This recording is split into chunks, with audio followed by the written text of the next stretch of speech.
ஒரு அடர்ந்த காட்டுப்பகுதியில் ஒரு அழகான ஆறு ஓடிக்கொண்டிருந்தது. அந்த ஆற்றின் கரையில் ஒரு நாவல் மரம் இருந்தது.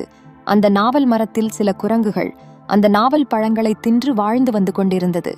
அந்த ஆற்றில் சில முதலைகளும் வாழ்ந்து வந்தன. அப்பொழுது அதில் ஒரு முதலை குரங்கு, நண்பா, நீ தினமும் இந்த பழங்களை சாப்பிடுகிறாயே, இது அவ்வளவு ருசியாகவா இருக்கும் என்று கேட்டது. அதற்கு குரங்கு, ஆம், இது மிகவும் ருசியாகத்தான் இருக்கும். இதோ உங்களுக்கும் சிறிது நாவல் பழம் பறித்து தருகிறேன், சாப்பிட்டு பார்த்துட்டு சொல்லுங்க முதலை நண்பா என்று சொல்லிக்கொண்டே சில நாவல் பழங்களை பறித்து அந்த முதலையின் வாயில் போட்டது. முதலை அந்த நாவல் பழங்களை சாப்பிட்டு விட்டு, ஆஹா குரங்கு நண்பா, இது ரொம்ப ருசியாக உள்ளதே, எனது மனைவிக்கும் சிறிது பழங்களை பறித்து கொடுத்தீங்கன்னா நல்லா இருக்கும் என்று கேட்டது. அதற்கு குரங்கு இன்னும் சில பழங்களை பறித்து முதலை நண்பனிடம் கொடுத்து விட்டது. முதலை அந்த பழங்களை எடுத்துக்கொண்டு தன் மனைவியிடம் கொண்டு சென்று கொடுத்தது.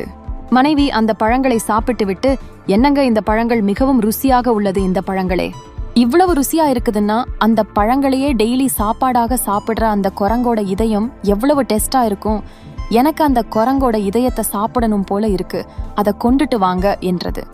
அதுக்கு கணவன் முதலை, ஓகே செல்லம், ட்ரை பண்ணி பார்க்கிறேன் என்று சொல்லிவிட்டு தன் குரங்கு நண்பரை பார்க்க சென்றது.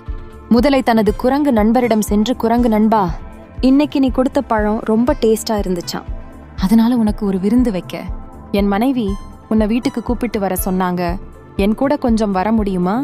அதற்கு குரங்கு, சரி முதலை நண்பரே, நீங்க ஆசையா கூப்பிடுறீங்க, கண்டிப்பா உங்களோட வரேன்.